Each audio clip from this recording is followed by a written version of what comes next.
April 18th, 2 Samuel 18 and 19. 2 Samuel 18. David mustered the men who were with him and appointed over them commanders of thousands and commanders of hundreds. David sent out his troops, a third under the command of Joab, a third under Joab's brother Abishai son of Zeruiah, and a third under Ittai the Gittite. The king told the troops, "I myself will surely march out with you." But the men said, "You must not go out. If we are forced to flee, they won't care about us. Even if half of us die, they won't care. But you are worth 10,000 of us. It would be better now for you to give us support from the city." The king answered, "I will do whatever seems best to you." So the king stood beside the gate while all his men marched out in units of hundreds and of thousands. The king commanded Joab, Abishai, and Ittai, "Be gentle with the young man Absalom for my sake." And all the troops heard the king giving orders concerning Absalom to each of the commanders. David's army marched out of the city to fight Israel, and the battle took place in the forest of Ephraim. There Israel's troops were routed by David's men, and the casualties that day were great, 20,000 men. The battle spread out over the whole countryside, and the forest swallowed up more men that day than the sword. Now Absalom happened to meet David's men. He was riding his mule, and as the mule went under the thick branches of a large oak, Absalom's hair got caught in the tree. He was left hanging in mid-air while the mule he was riding kept on going. When one of the men saw what had happened, he told Joab, "I saw Absalom hanging in an oak tree." Joab said to the men who had told him this, "What? You saw him? Why didn't you strike him to the ground right there? Then I would have had to give you 10 shekels of silver and a warrior's belt." But the man replied, "Even if 1,000 shekels were weighed out into my hands, I would not lay a hand on the king's son. In our hearing, the king commanded you and Abishai and Ittai, protect the young man Absalom for my sake. And if I had put my life in jeopardy, and nothing is hidden from the king, you would have kept your distance from me." Joab said, "I am not going to wait like this for you." So he took 3 javelins in his hand and plunged them into Absalom's heart while Absalom was still alive in the oak tree. And 10 of Joab's armor-bearers surrounded Absalom, struck him, and killed him. Then Joab sounded the trumpet, and the troops stopped pursuing Israel, for Joab halted them. They took Absalom, threw him into a big pit in the forest, and piled up a large heap of rocks over him. Meanwhile, all the Israelites fled to their homes. During his lifetime, Absalom had taken a pillar and erected it in the king's valley as a monument to himself, for he thought, "I have no son to carry on the memory of my name." He named the pillar after himself, and it is called Absalom's Monument to this day. Now, Ahimaaz, son of Zadok, said, "Let me run and take the news to the king that the Lord has vindicated him by delivering him from the hands of his enemies." "You are not the one to take the news today," Joab told him. "You may take the news another time, but you must not do so today, because the king's son is dead." Then Joab said to the Cushite, "Go, tell the king what you have seen." The Cushite bowed down before Joab and ran off. Ahimaaz, son of Zadok, again said to Joab, "Come what may, please let me run behind that Cushite." But Joab replied, "My son, why do you want to go? You do not have any news that will bring you a reward." He said, "Come what may, I want to run." So Joab said, "Run!" Then Ahimaaz ran by the way of the plain and outran the Cushite. When David was sitting between the inner and outer gates, the watchman went up to the roof of the gateway by the wall. As he looked out, he saw a man running alone. The watchman called out to the king and reported it. The king said, "If he is alone, he must have good news." And the runner came closer and closer. Then the watchman saw another runner, and he called down to the gatekeeper, "Look, another man is running alone." The king said, "He must be bringing good news too." The watchman said, "It seems to me that the first one runs like Ahimaaz, son of Zadok." "He's a good man," the king said. "He comes with good news." Then Ahimaaz called out to the king, "All is well." He bowed down before the king with his face to the ground and said, "Praise be to the Lord your God. He has delivered up those who lifted their hands against my lord the king." The king asked, "Is the young man Absalom safe?" Ahimaaz answered, "I saw great confusion just as Joab was about to send the king's servant, and me, your servant, but I don't know what it was." The king said, "Stand aside and wait here." So he stepped aside and stood there. Then the Cushite arrived and said, "My lord the king, hear the good news. The Lord has vindicated you today by delivering you from the hand of all who rose up against you." The king asked the Cushite, "Is the young man Absalom safe?" The Cushite replied, "May the enemies of my lord the king and all who rise up to harm him be like that young man." The king was shaken. He went up to the room over the gateway and wept. As he went, he said, "Oh, my son Absalom, my son Absalom!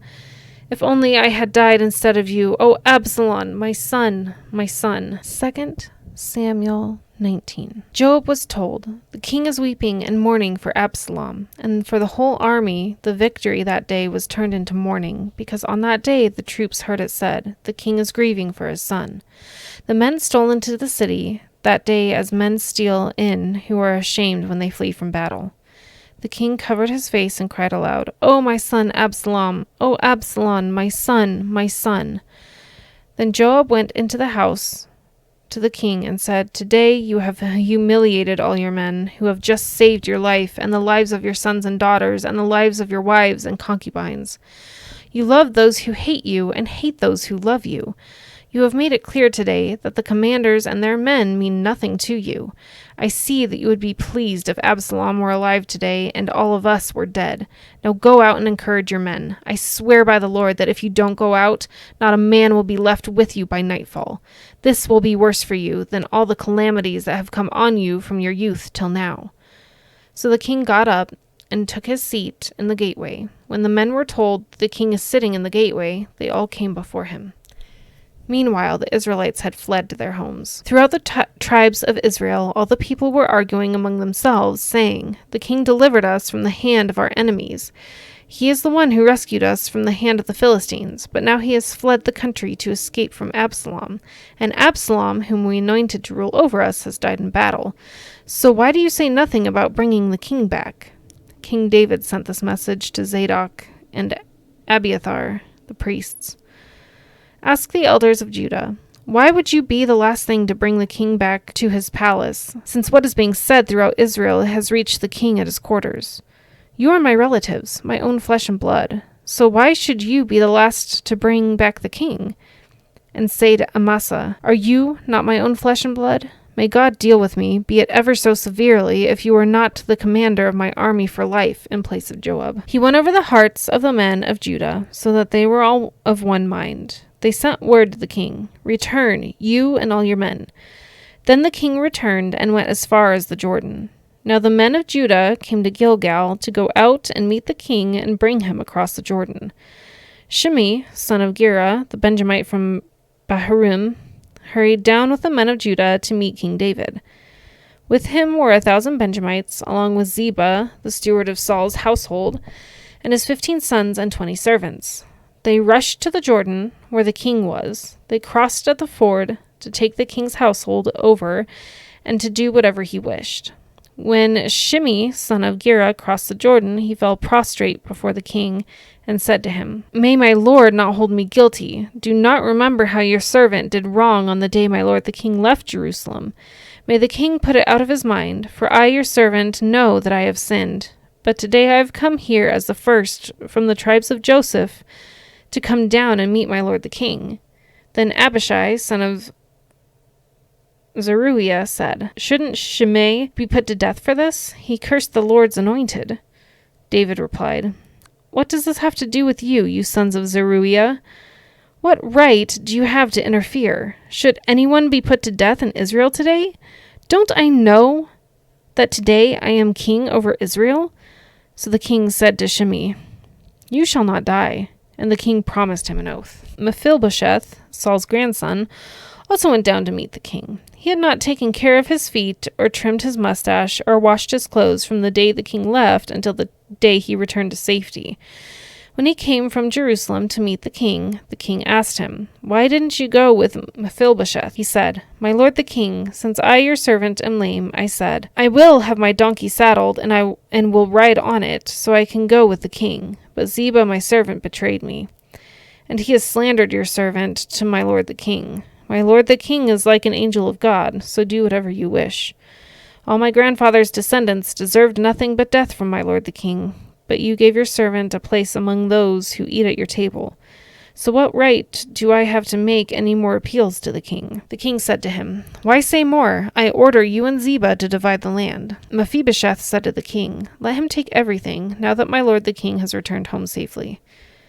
Barzillai, the Gileadite, also came down from Rogelim to cross the Jordan with the king and send him on his way from there. Now Barzillai was very old, 80 years of age. He had provided for the king during his stay in Mahanaim, for there was a very wealthy man. The king said to Barzillai, Cross over with me and stay with me in Jerusalem, and I will provide for you. But Barzillai answered the king, How many more years will I live that I should go up to Jerusalem with the king? I am now 80 years old. Can I tell the difference between what is enjoyable and what is not? Can your servant taste what he eats and drinks? Can I still hear the voices of male and female singers? Why should your servant be an added burden to my lord the king? Your servant will cross over the Jordan with the king for a short distance, but why should the king reward me in this way? Let your servant return, that I may die in my own town, near the tomb of my father and mother. But here is your servant Kimham. Let him cross over with my lord the king. Do for him whatever you wish. The king said, Kimham shall cross over with me, and I will do for him whatever you wish. And anything you desire from me, I will do for you. So all the people crossed the Jordan, and then the king crossed over. The king kissed Barzillai and bid him farewell, and Barzillai returned to his home. When the king crossed over to Gilgal, Kimham crossed with him. All the troops of Judah and half the troops of Israel had taken the king over.